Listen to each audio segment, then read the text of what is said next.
د غرغښت راډیو تلویزیون درنو لیدونکو اوریدونکو او ګلالیو زده کوونکو هیله ده چې روغ او جوړ به وئ. د زده کړې په کور کې خپرونې ته په خیر راغلی. نن ورځ د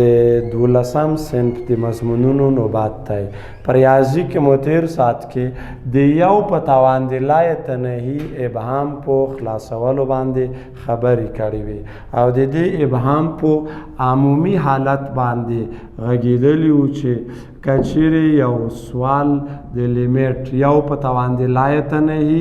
ابهام ولري لکه یو منفي 3 پر ایکس کل پر توان د ایکس تقرب کړی وي لای تنهي ته. وینئ دلته یو په توان د لای تنهي ابهام موجود دی. نو دا ټول لیمیټ به راواخلی له ای په توان د پی سره به یې مساوي ونیسئ. ای په توان د پی. اوس د پی قیمت ورته پیدا کړئ. د پی قیمت مساوي کیږي له لیمیټ ته توان راواخلی ایکس دا په قاعده منفي یو کې ضرب کوي، یعنی یو منفي 3 پر ایکس منفي یو کله چې ایکس تقرب کړی وي لای تنهي ته. دا اوس مساوي کیږي له لیمیټ ته ایکس تقرب لای تنهي ته ایکس ضرب یو منفي یو به ختم شي، دا به منفي 3 پر ایکس شي. ایکس له ایکس سره ختمیږي، مساوي کیږي له منفي 3 سره. منفي 3 د پی قیمت شولو، پی قیمت منفي 3 شو، نو لیمیټ به اوس سره مساوي شي. نو لیمیټ ته یو منفي 3 پر ایکس کل پر توان د ایکس کله چې ایکس تقرب لای تنهي ته کړی وي مساوي کیږي ای په توان د منفي 3 سره یا یو پر ای په توان د 3. دا د لیمیټ شولو. نورو مثالونو ته راځو. د همدغه ابهام په اړه نور مثالونه راخلو. بل مثال دی چې لیمیټ ته ایکس جمع 3 دا د تمرین یو سوال دی. لیمیټ ته ایکس جمع 3 پر ایکس منفي یو کل پر توان د ایکس جمع 2 کله چې ایکس تقرب کړی وي لای تنهي ته. وینئ دې به هم چې معلوموئ یا دې لیمیټ دغه قاعده ځان ته په نظر کې نیول کېږي. دا برخه دا چې ځان ته په نظر کې ونیسئ نو په دې کې کوم ابهام موجود دی ایکس جمع 3 پر ایکس منفي یو کې په دې کې لای تنهي پر لای تنهي ابهام موجود دی. او که ضریبونه وګورئ د سرعت او د مخرج د ایکس ضریبونه څومره دي یو دي، نو د دې لیمیټ به یو شي ځکه لای تنهي پر لای تنهي ابهام چې موجود وي یو ایکس ضریب په ایکس ضریب باندې وویشل شو یو او لای تنهي چې توان کې وه ځکه لای تنهي جمع 2 لای تنهي کېږي. وینئ یو په توان د لای تنهي ابهام دی. نو دا ټول ابهام به ای په توان دی، یعنی دا ټول مثال به له ای په توان د پی سره مساوي کوي. اوس د پی قیمت ورته پیدا کوي. د پی قیمت داسې پیدا کوو چې پی مساوي کیږي له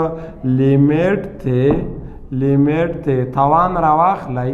ایکس جمع 2 دا ضرب کوي په څه شي کې په قاعده یو ترې منفي کوي. ایکس جمع 3 پر ایکس منفي یو منفي یو قاعده نه یو کم شو. ایکس تقرب څه شي ته کړی دی لای تنهي ته. اوس دا مساوي کیږي له دغه دویم قوس لږ ساده کوو. مساوي کیږي له لیمیټ ته ایکس تقرب لای تنهي ایکس جمع 2 ضرب دې ته مشترک مخرج ونیسئ. مشترک مخرج ورته ایکس منفي یو نیسو. x منفي یو چې په x منفي یو ویشو یو کېږي یو چې په سرعت کې ضرب کوي دا به x جمع درې شي x منفي یو چې په یو نه وویشو x منفي یو په منفي یو کې به ضرب کوي منفي یو کې چې ضرب شي دا به منفي x مثبت یو شي په سرعت کې اوس وګورئ سرعت لږ ساده کوو لیمیټ ته x تقرب لا يتناهي x جمع دوا ضرب التا په سرعت کې که وګورئ x منفي x و ختم شي یو بل سره x منفي x ختمیږي درې جمع یو و څلور شي څلور پر x منفي یو دا اوس مساوي کېږي لیمیټ ته x تقرب لا يتناهي ته x جمع دوا به په څلورو کې ضرب کوي په څلورو کې چې x جمع دوا ضرب کوي دا به څلور x جمع څلور ضرب دوا اته څلور x جمع اته په مخرج کې x منفي یو مساوي کېږي له د x ضریب د x په ضریب نه وویشئ څلور تقسیم پر یو مساوي کېږي له څلورو سره نو دا د پی قیمت شولو پی قیمت څو دی څلور دی نو سوال لیمیټ به څومره شي لیمیټ ته x جمع درې پر x منفي یو کل پر توان دی x جمع دوا کله چې x تقرب لا يتناهي ته کړی وي مساوي کېږي له ای په توان دی څلور سره د دې سوال ځواب ای په توان دی څلور کېږي بل مثال راخلو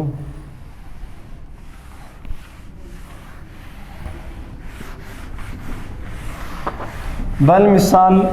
داسې دی چې لیمیټ ته دا هم د تمرین سوال نه فکر کوم لیمیټ ته یو جمع یو پر x یو جمع یو پر x کل پر توان دی x جمع دوا کله چې x تقرب کړی وي لا يتناهي ته دې لیمیټ پیدا کوي نو دا مې یو په توان دی لا يتناهي ابهام لري چې له ای په توان دی پی سره یې مساوي کوو اوس له دې ځایه د پی قیمت لاسته راوړو پی قیمت داسې پیدا کوو چې پی مساوي کېږي له لیمیټ ته توان به راواخلی x جمع دوا ضرب یو جمع یو پر x یو جمع یو پر x منفي یو کله چې x تقرب کړی وي لا يتناهي ته دا اوس مساوي کېږي له لیمیټ ته x جمع دوا ضرب یو منفي یو به ختم شي ضرب یو پر x x تقرب کړی لا يتناهي ته اوس دا ساده کوو مساوي کېږي لیمیټ ته x تقرب لا يتناهي دا به داسې وکړه x جمع دوا په صورت یعنی یوه کې ضرب کوي دا به x جمع دوا شي په مخرج کې x لرو مساوي کېږي له څو سره له یو تقسیم پر یو سره یعنی د یو تقسیم پر یو مساوي کېږي له څو سره له یو سره دې لیمیټ ځکه دلته لا يتناهي پر لا يتناهي هم دی یو نو دا یو د پی قیمت شو پی قیمت یو شو نو دا لیمیټ به مساوي له ای په توان دی یو سره شي ای په توان دی یو یعنی ای سره به مساوي شي دا لیمیټ مساوي له ای سره کېږي په ورته ډول یو بل دوه مثال دي دا هم د کتاب یو سوال دی دې ته پام وکئ لیمیټ ته کوساین x کل پر توان دی یو پر x د دې لیمیټ څه ډول پیدا کولی شو لیمیټ ته کوساین x کل پر توان دی یو پر x کله چې x تقرب وکړي لایت وبخی x تقرب وکړي صفر ته دا مساوي کېږي وینئ کوساین د صفر یو وي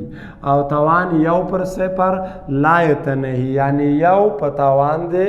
لا يتناهي به هم دی نو دا ټول سوال مساوي له څه سره نیسو له ای په توان دی پی سره. اوس د پی قیمت پیدا کوي. پی قیمت داسې پیدا کوو چې پی مساوي کیږي له لیمیټ ته ایکس تقرب صفر یو پر ایکس ضرب کوساین ایکس منفی یو. قاعدې نه به یو کموئ. یو پر ایکس ضرب کوساین ایکس منفی یو. دا اوس مساوي کیږي له لیمیټ ته ایکس تقرب صفر یو به کوساین ایکس منفی یو کې ضرب کوي. دا به کوساین ایکس منفی یو تقسیم پر ایکس شي. اوس که دلته وګورئ صفر کپ کې وضع کوئ کوساین د صفر یو ده یو منفي یو صفر صفر پر صفر ابهام دلته شتون لري. په دې ځای کې صفر پر صفر ابهام ده. نو دغه صفر پر صفر ابهام چې خلاصوئ یا رفع کوئ دې لپاره به څه وکئ سرعت و مخرج که څه هم ثلاثاتي لیمیټ مې تر اوسه یله نه ده په سرعت و مخرج په مزدوج کې ضرب کړئ. یا که لږ د کتاب طریقه وکړم چې بیا پکې څوک کتاب لولي چې هلته غلط نه شئ کتاب مطابق ځم چې هلته یې څنګه کړی دي ایکس تقرب صفر. ځکه ډېر اکثره ښوونکي داسې زده کوونکي دې سوال په دغه منځ کې اکثره هغه کېږي غلطېږي چې دا کومه نه لیکلي دي. کوساین ایکس کتاب کې کوساین ایکس نه وروسته ډایرکټ لیکلی دی چې منفي ساین مربع منفي کوساین مربع دا داسې دی منفي خپله لیکو علامه دا د یو پر ځای دا یو چې کوم دلته لیکلی دا د دې یو پر ځای د کوس په منځ کې څه شی ولیکئ ساین مربع ایکس جمع کوساین مربع ایکس ولیکئ. دې پر ځای باندې یو پر ځای باندې څه شی لیکلی شو. یا سرعت و مخرج اول په مزدوج کې ضرب کوئ. اول که داسې وکئ چې سرعت او مخرج د دې افادې په مزدوج کې ضرب کوئ بیا به لږ اسانه شي. یعنې داسې وکئ چې لیمیټ ته کوساین ایکس منفي یو ضرب کوساین ایکس جمع یو دا مزدوج ده مخرج ایکس ضرب کوساین ایکس جمع یو. دا اوس مساوي کیږي له لیمیټ ته سرعت به سره ضرب شي لیمیټ ته ایکس تقرب صفر خپل لیکو. دا چې ضرب کوي کوساین ایکس منفي یو چې کوساین ایکس جمع یو کې ضرب شي د دې نه کوساین مربع ایکس منفي یو جوړیږي او مخرج خپل لیکو ایکس ضرب کوساین ایکس جمع یو. اوس دا د یو پر ځای قیمت وضع کوو. د یو پر ځای قیمت ولیکئ مساوي لیمیټ ته ایکس تقرب صفر خپل لیکو کوساین مربع ایکس کوساین مربع ایکس منفي علامه د یو پر ځای به څه شی ولیکئ د یو پر ځای کوس په منځ کې ساین مربع ایکس جمع کوساین مربع ایکس ولیکئ. که څه هم دا سوال لږ تر دې لنډ هم کیږي خو لکه هدف مې صرف هغه د کتاب طریقه ده چې څوک کتاب ګوري کتاب مطالعه کوي چې هغوی ته بیا ستونزه نه وي. ساین مربع ایکس جمع کوساین مربع ایکس له یو سره مساوي کیږي. نو کوس اوس خلاص کړئ منفي علامه به ور ضرب کړئ لیمیټ ته ایکس تقرب صفر منفي علامه چې ور ضرب کړئ صورت کې کوساین مربع ایکس منفی ساین مربع ایکس منفی کوساین مربع ایکس منفی مو ور ضرب کړله په مخرج کې ایکس ضرب کوساین ایکس جمع یو. اوس په صورت کې کوساین مربع منفی کوساین مربع دا به ختم شي مساوي کیږي لیمیټ ته ایکس تقرب صفر خپل لیکو منفی ساین مربع ایکس یا دا منفی ساین مربع ایکس داسې لیکو چې منفی ساین ایکس ضرب ساین ایکس په مخرج کې ایکس ضرب کوساین ایکس جمع یو. اوس دا ساین ایکس پر ایکس د دې برخې لیمیټ څومره کیږي دا یو سره مساوي کیږي ساین ایکس پر ایکس د دې لیمیټ یو کیږي نو دا داسې اوس لیکو مساوي کیږي منفي یو ضرب صفر به په صورت کې ساین پر ځای وځکه ساین صفر صفر دی صفر په مخرج کې به کوساین صفر یو شي یو جمع یو دوه کیږي مساوي کیږي له صفر سره دا صفر چې شي کې مات شو دا د پی کې مات شولو پی کې مات صفر دی نو دا لیمیټ به اوس سره مساوي شي دې سوال لیمیټ به ای په توان د صفر ای په توان د صفر مساوي کیږي له یو سره معنا د دې سوال لیمیټ څو سره مساوي دی له یو سره مساوي دی په ورته ډول یو بل سوال دی دې باندې بیا تاسو خپل کار وکړئ دا هم کانکور کې هم ډیر راځي چې کله کله بیا داسې لیکلی وي چې لیمیټ ته کوساین 2x لیکلی وي کل پر توان دی یو پر ایکس کله چې ایکس تقرب صفر ته کړی وي دا لیمیټ هم جواب یو دی دا هم یو سره مساوي کیږي نو دې په دا بیا تاسو خپل حل کوي کار په وکړئ کوساین ایکس هلته کوساین 2x دی د دې دواړو جواب یو سره مساوي دی یو بل مثال راخلو په همدې بهام کې پاتې کیږو ځکه دا بهام لږ تفصیلي وایو دې کې لږ وخت تېروو بل مثال داسې دی چې لیمیټ ته ایکس پر لیمیټ دام د فورمونو یو سوال ډېرې راولي لیمیټ ته ایکس پر یو جمع ایکس کل پر توان دی ایکس کله چې ایکس تقرب کړی وي لایتنهی ته مساوي کیږي له دا به یو پر یو شي د ایکس ضریب یو دلته م یو دی او توان هم لایتنهی وشي یو په توان دی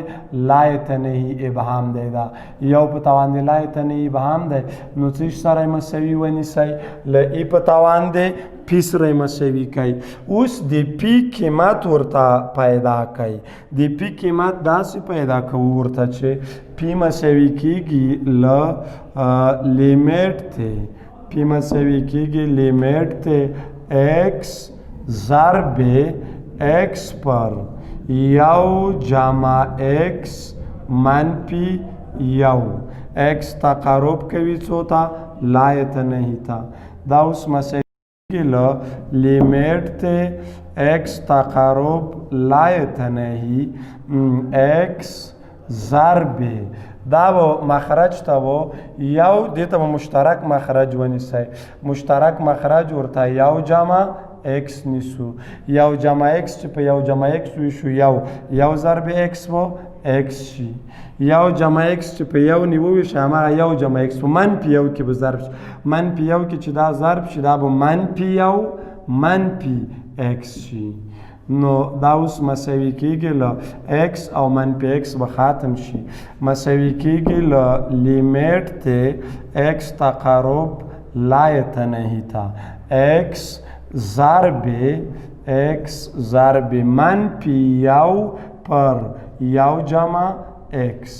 منفي یو پر یو جمع ایکس دا ور ضرب کوي مساوي کیږي له لیمیټ ته ایکس چې په منفي یو کې ضرب کوي منفي ایکس پر یو جمع ایکس ایکس تقرب کوي لایتنهی ته نو دې ضریبونه اوس یو پر بل نیوشي لایتنهی پر لایتنهی ابهام دی صورت کې د یک ضریب منفي یو دی مخرج کې مثبت یو دی دا چې یو پر بل نیوشي منفي یو وشي دا پی کې مات شو چې پی کې مات منفي یو شو نو لیمیټ به څومره شي لیمیټ به ای په توان دی منفي یو شي ای په توان دی منفي یو یا یو پر ای ای په توان دی منفي یو یا یو پر ای دا به د سوال لیمیټ شي په دې ترتیب پیدا کولی شو همدا ډول یو څو نور دوی نتیجې په کتاب کې ښودلې دي دا ډېرې اړینې دي بیا د دې په واسطه هم بعضې سوالونه چې دغو نتیجو ته ورته وي حل کولی شئ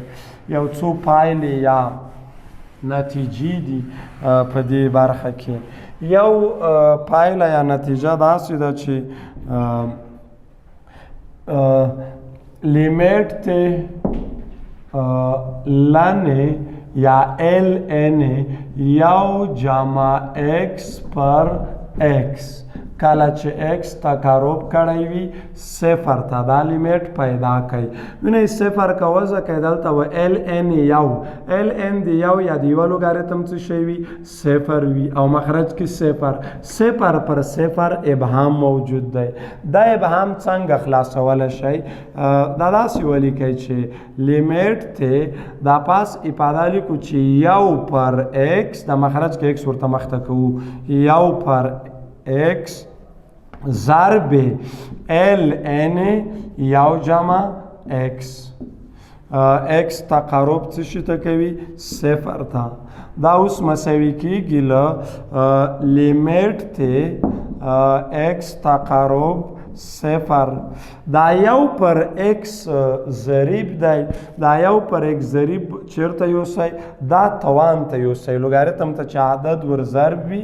دا هغه توان ته ځي یعنې دا داسې ولیکئ چې ln یو جمع x کل پر توان دی یو پر x اوس دلته دغه لیمیټ ورمخته که یعنې اول لیمیټ نیسو وروسته بیا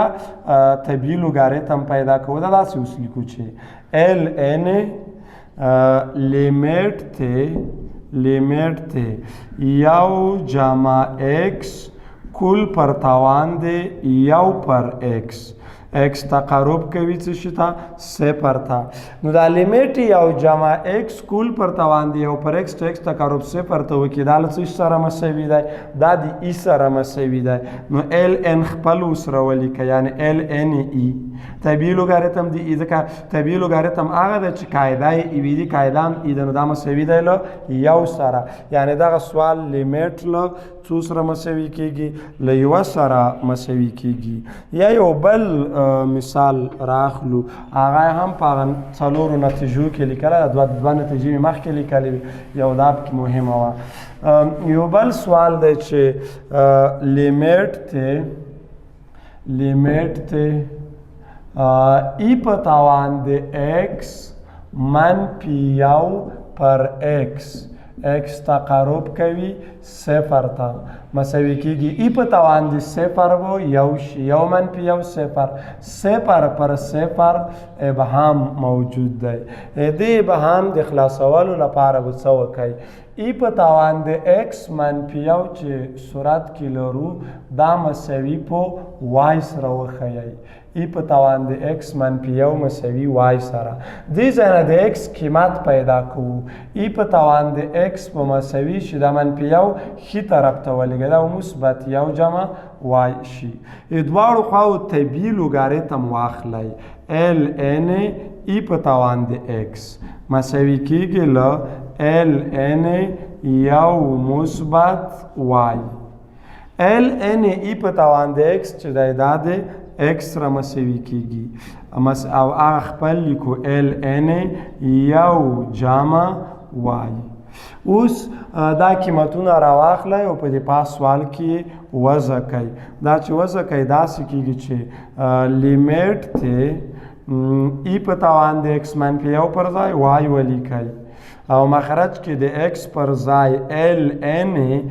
یو جمع وای لیکو یو بل تقارب وګورئ x تقارب څه شي ته کوي صفر ته که صفر دلته وضع کوي ای په توان د صفر یو کیږي یو منفي یو به صفر شي یعنې وای به هم تقارب صفر ته وکړي وای هم تقارب کوي څه شي ته صفر ته نو دا اوس مساوي کیږي دې به سرعت و مخرج په وای باندې وویشئ سرعت او مخرج به د دې اړیکې په وای باندې وویشئ لیمیټ ته وای تقارب صفر سرعت او مخرج په وای باندې ویشو وای تقسیم پر وای به یو شي سرعت کې مخرج به ln یو جمع وای پر وای شي اوس دا مساوي کیږي له په سرعت کې یو لیکو مخرج کې ln یو جمع وای پر وای چې وای تقارب صفر ته وکړي دا مخکې دلته حاصل شو په تیر مثال کې مې حاصل که یو کېدلو تیر مثال کې مې پیدا کړه چې ln یو جمع x پر x نو x یا وای دومره دغه فرق نه لري وا خبر یو تقسیم پر یو مساوي کیږي له یوه سره دا یې هغه شولو لیمیټ شولو. په دې ترتیب دې سوال لیمیټ هم یو سره مساوي کیږي. په تمرین کې یو مهم سوال راخیستل شوی دی. کانکور په فورمونو کې هم دا سوال زخ ډیر راځي، دې ته مو باید فکر وي. دې سوال ته پام وکړئ. د کتاب په تمرین کې راخیستی دی چې لیمیټ ته ایکس منفي یو په صورت کې لیمیټ ته ایکس منفي یو په مخرج کې ال ان ایکس. ایکس تقارب څو ته کوي؟ یوه ته. که یو وضع شي یو منفي یو صفر، مخرج کې د یوه لوګاریتم صفر پر صفر ابهام لري. دا سوال څنګه حل کولی شئ؟ دا هم د یوس په طریقه حلیږي. ډېرې په مشتق نه حل کوي، خو مشتق تر اوسه تاسو یلی نه ده، ځکه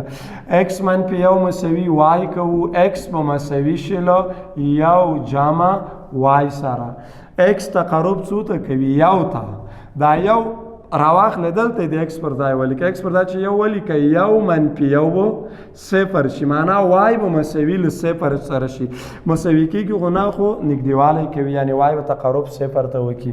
نو دا سوال اوس داسې ولیکئ چې لیمیټ ته ایکس منفي یو پر ځای وای ولیکئ او مخرج کې ال ان ایکس پر ځای یو جمع وای لیکو. وای تقارب کوي څه شي ته؟ صفر ته. دا اوس مساوي کېږي. دې صورت و مخرج په وای باندې وویشئ تر څو هغه مخکې یوه نتیجه مو چې ولوستله هغه ترې جوړه شي. لیمیټ ته وای تقارب صفر، صورت و مخرج په وای نویشو. وای تقسیم پر وای به یو شي او مخرج به ال ان یو جمع وای پر وای شي. دا اوس مساوي کېږي په صورت کې یو، مخرج کې ال ان یو جمع وای پر وای، چې وای تقارب صفر ته وکړي دا څومره کېږي؟ دا یو کېږي. نو یو تقسیم پر یو مساوي کېږي له یوه سره. د دې لیمیټ یو سره مساوي کېږي. ګرانو زده کوونکو، د نن ورځ د ریاضي درس تر همدې ځایه و.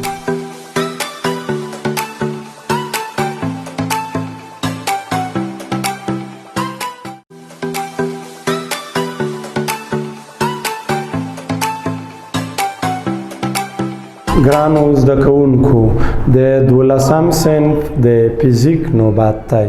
نن د میخانیکي څپو په تداخل باندې خبرې کوو. د میخانیکي څپو تداخل یا ورته ننوتنه یا انټرفرنس وایي. د میخانیکي څپو تداخل یا انټرفرنس ورته وایي. تعریف یې داسې کوو، کله چې میخانیکي څپې قسما یو په بل کې ننوتنه وکړي، دې حادثې ته د میخانیکي څپو تداخل وایي. کله چې میخانیکي څپې یو په بله کې قسما ننوتنه وکړي، دغې حادثې ته د میخانیکي څپو تداخل وایي. باید یادونه وشي چې الکترومقناطیسي څپې هم تداخل کولی شي، چې د همدې فصل په وروستیو برخو کې به یې ووایو. یا د میخانیکي څپو تداخل دې ته ویل کېږي چې هر کله چې د دوه هملمنه او هم فریکونسي څپو امپلیتودونه یا لمنې یو له بل سره جمع شي، دې ته د میخانیکي څپو تداخل ویل کېږي. یعنې په لنډ ډول د میخانیکي څپو تداخل په اصل کې د همپاز، هم فریکونسي او هم لمنه څپو د لمنو یا امپلیتودونو له جمع کولو څخه عبارت دی. د میخانیکي څپو د تداخل لپاره دوه شرطونه وجود لري. اول شرط دا دی چې په محیط کې باید د څپو د تولید دوه سرچینې شتون ولري. دوه شرطونه لري. لومړی شرط دا دی چې په د څپو د میخانیکي څپو د تداخل لپاره باید په محیط کې دوه منابع یا دوه سرچینې چې څپې تولید کوي هغه باید وجود ولري او دویم د ایجاد شویو څپو یا د رامنځته شویو څپو لمنې فریکونسي باید سره مساوي وي کومې څپې چې منځته راځي دا باید هم فریکونسي او هم لمنې وي امپلیتودونه باید سره مساوي وي همدا ډول د میخانیکي څپو د تداخل لپاره له یوې تجربوي وسیلې څخه کار اخیستل کیږي چې هغه د موجونو د ټانک په نامه یادیږي د موجونو ټانک په اصل کې یو ښیښهیي لوښی دی چې په 4 پایو باندې کیښودل شوی 1 یا 2 سانتي متر په جګوالي سره اوبه پکې موجودې وي او په 2 بېلابېلو ځایونو کې د څپو د رامنځته کولو 2 سرچینې کیښودل شوي وي چې هغوی په منظم ډول اهتزاز کوي او هم فریکونسي و هم لمنه څپې ایجاد کوي د دې لپاره چې همدا شان د دغه لوښي په سر باندې یو څراغ یا ګروپ بل شوی وي دا د میخانیکي څپو تداخل میخانیکي څپو تداخل د ښه وضاحت لپاره کتاب کې ډیر زیات نه تشریح کړی که داسې وښیو فرض کړئ دلته 2 څپې دا د څپې د خپرېدو یو مسیر وي دې ځای نه یوه څپه داسې راوځي په دې ډول دا یوه څپه شوله په دې شکل باندې جمع دلته دویمه څپه ده یعنې تداخل همدا د څپو جمع کول دي د لمنو دې ځای نه یوه بله څپه چې د پاسنۍ څپې سره څه رقم ته وي هم فریکونسي او هم لمنه وي له هغې سره هم فریکونسي او هم لمنه وي دا 2 څپې فرض کړئ دا دواړه یو له بل سره تداخل کوي تداخل په نتیجه کې به یوه نوې څپه منځته راشي څه ډول فرض کړئ که دا د اولې څپې لمن څومره وي ای وي د اولې څپې امپلیتیود ای وي دا د دویمې څپې لمن یا امپلیتیود هم ای وي نو نوې څپه چې کومه منځته ترې راځي دا به څومره لمن ولري د دې لمن به 2 ای شي یعنې دا دواړه لمنې سره جمع کوي دا د پاس څپې لمن ای ده د لاندې څپې لمن هم ای ده دا دواړه لمنې څنګه کوو دا سره جمع کوو داسې یعنې داسې یوه څپه رسم کوي چې څومره لمن ولري د 2 ای په اندازه هغه ولري لمن ولري د دې څپې لمن څومره کیږي 2 ای دا دغه فاصلې ته د څپې لمن وایي 2 ای دا دې ډول دا تداخل بیا 2 ډوله دی کتاب کې دا ډولونه نه دي ښودلي تداخل په 2 ډوله دی یو څه شی دی یو تعمیري تداخل دی تعمیري تداخل کنسټرکټیو یا انټرفیرنس یا تعمیري تداخل په تعمیري تداخل کې د دواړو څپو لمنې سره جمع کیږي نوې څپه چې منځته راځي هغه به د اولو 2 څپو 2 چنده لمن یا امپلیتیود ولري یعنې ای او ای مو سره جمع کړل 2 ای په اندازه دا تعمیري تداخل دی او دویم یې تخریبی یا ډسټرکټیو انټرفیرنس دی تخریبی تداخل دی تخریبی تداخل کې د یوې څپې لمن د بلې څپې د لمنې سره څخه تفریق کیږي یا که ووایو دا سره جمع کیږي چې د جمع حاصل 0 شي څه ډول کیږي په دې کې لکه د دواړو څپو د یو ځای کېدلو څخه یوه کرخه لاسته راځي یعنې په تعمیري تداخل کې د څپو لمنې یو او بل تقویه کوي یا لمنې سره جمع کیږي او په تخریبي تداخل کې د څپو لمنې څنګه کیږي دا سره دا یو بل له منځه وړي یا مجموعه 0 کیږي یوه کرخه په لاس راځي دلته فرض کې داسې د اوله نقطې نه یوه څپه په نظر کې ونیسئ داسې یوه څپه ده د دې څپې لمن څومره ده ای ده دا بله لاندې یوه بله څپه په دې ډول داسې رسمومه دې ته پام وکئ په دې شکل یوه څپه رسم کوو د اوله نقطې نه پیلیږي د هغې سره هم لمنه ده خو دغسې پیل کړی دی په دې شکل داسې په دې ډول باندې دا څپه مخکې ځي په دې شکل باندې هم لمنه څپې دي دواړه دې لمن په دې جهت دا شوله ای ده. اوس که دا دواړه څپې دي دغو دواړو څپو لمنې سره جمع کړئ دغه ای او دا لاندې ای که دا فکر وکړئ دا فرضاً مثبت ده یعنې د وای محور ته که په نظر کې ونیسئ دا بل څه شی دی منفي دی. دې د جمع کولو څخه داسې لکه یوه مستقیمه کرښه به په لاس راشي ځکه دا یوه څپ د ای نه به ای منفي شي نو دا د څپې لمن به صفر شي نو څپه ښکته او پورته ټیټوالی او جګوالی نشي کولی. داسې یوه کرښه لاسته راځي چې دې ډول هغه ته تداخل ته بیا څه ویل کېږي دې ته تخریبي تداخل وایي. یعنې په تخریبي تداخل کې د دواړو څپو لمنې سره تفریق کېږي لمن یو بل له منځه وړي او په تعمیري تداخل کې دا د یوې څپې لمن د بلې څپې لمن تقویه کوي. یا فرض کړئ تاسو په عملي ډول هم کولی شئ د څپو ته د تخریبي او تعمیري تداخل وڅېړئ. دوه لوډ سپیکرونه راواخلئ دواړه پرن تاسو یو داسې ځای کې ودرېږئ چې هلته د دواړو لوډ سپیکرونو په واسطه یو قوي شوی غږ اورئ نو په دې ځای کې د څپو لمنې یو له بل سره جمع شوي دي یا دغه غږیزو څپو چې د میخانیکي څپو یو ډول دی د تعمیري یا کنسټرکټیو انټرفیرنس تعمیري تداخل یې کړی دی لمنې یو سره جمع شوي دي او یو بل داسې ځای به پیدا کړي چې هلته به تاسو هېڅ غږ نه اورئ په دې ځای کې څپو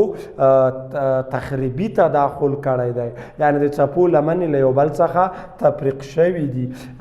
دا دوه ډوله هغه مونږ پېژنو تداخلونه وجود لري. بل په تداخل کې دوه مهمې خبرې باید په یاد ولرئ. دوه مهم ټکي د څپو په تداخل کې باید په یاد ولرئ. هغه دا دي چې که چیرې فرض کړو چې د او له نقطې څخه یوه څپه په حرکت باندې پیل کوي داسې یوه څپه ده د او له نقطې څخه ځي د او د نقطې سره همپاز نقطه فرضاً د او د نقطې همپاز اوله نقطه څه شی ده ای ده همدا ډول د ای سره او د او دواړو سره بیا د ای زبر نقطه همپاز ده فرضاً ای دوه زبر نقطه او داسې نور دا همپاز نقطې دي. ټولې هغه نقطې چې د او څخه او د او له نقطې سره همپاز وي د دوو همپاز نقطو ترمنځ واټن د څپې د اوږدوالي یو تام مضرب وي. د دوه همپاز نقطو ترمنځ واټن د څپې د اوږدوالي له تام مضرب سره مساوي وي. یعنې مطلب دا دی چې لکه اوس د او نه تر ای پورې دغه فاصله څه سره مساوي ده دا یو لمدا کېږي وینې لمدا سره هلته یو ضرب شو یو تام عدد دی. د او نه تر ای زبر پورې فاصله څومره کېږي دا دوه لمدا کېږي. د او ای دوه زبر فاصله او ای دوه زبر فاصله څومره کېږي دا درې لمدا کېږي. په همدې ترتیب باندې څلور لمدا پنځه لمدا وینئ د لمدا سره یو تام عدد ضرب کېږي. یا که دې ته لاند فارمول داسې جوړ کړو چې ډي دوه منفي ډي یو دا د دوو همپاز نقطو ترمنځ د فاصلو فرق وي. د فاصلو تفریق مساوي کېږي له څه شي سره له کا ضرب لمدا سره. کا یو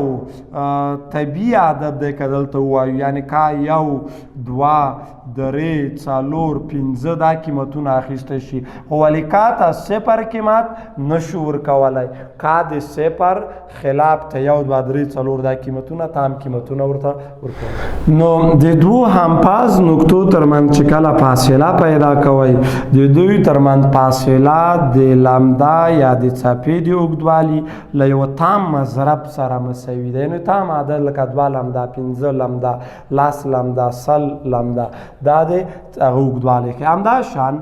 هغه نقطې چې مخالف فاز ولري مثال دلته د او یوه نقطه به سی نقطه ورته وایو دا د سی نقطه که یو مکمل دوران وکړي مثال دلته به د سی زبر نقطه بیا به دا د څپې په معادله کې هم دغه بحث لږ نور هم تشریحي ووایي سی دوه زبر دا فاصله هغه نقطې چې مخالف فاز لري د او له نقطې سره د فاز له نظره مخالفت لري لکه او سی دا فاصله له لامدا پر دوه سره مساوي ده یا او سی زبر فاصله مساوي ده له درې لامدا پر دوه سره یعنی هغه نقطې چې مخالف فاز وي د فاز له نظره مخالف یو د بل وي نو د دوی ترمنځ واټن د څپې د اوږدوالي د نیمایي له تاک مضرب سره مساوي ده یعنی وینې دلته لمدا پر دوه سره یو ضرب شوی دی دلته لمدا پر دوه سره درې ضرب دی لمدا پر دوه سره مثال پنځه ضرب شي پنځه لمدا پر دوه اووه ضرب شي نهه یولس داسې وي یعنی هغه نقطې چې مخالف فاز ولري که د دوی ترمنځ فاصله په ډي دوه منفي ډي یو وښیو او د تاک عدد لپاره عمومي حد دوه کا جمع یو په نظر کې ونیسو دوه کا جمع یو تاک عدد وي دوه کا جمع یو ضرب لمدا پر دوه وي کا دلته صفر قیمت هم اخیستی شي صفر یو دوه درې څلور هر قیمت ورکوئ نو هغه نقطې چې همپاز وي ترمنځ یې فاصله کا ضرب لمدا وي یا د څپې د اوږدوالي له تام مضرب سره مساوي وي هغه نقطې چې مخالف فاز ولري ترمنځ یې فاصله د څپې د اوږدوالي د نیمایي تاک مضرب سره مساوي وي یعنی څپې اوږدوالی نیمایي کوي او یو تاک ضریب ورسره ضرب کوي دې نه د څپې اوږدوالی څنګه کېږي دا لاسته راځي ګرانو زده کوونکو د نن ورځې د فزیک درس تر همدې ځایه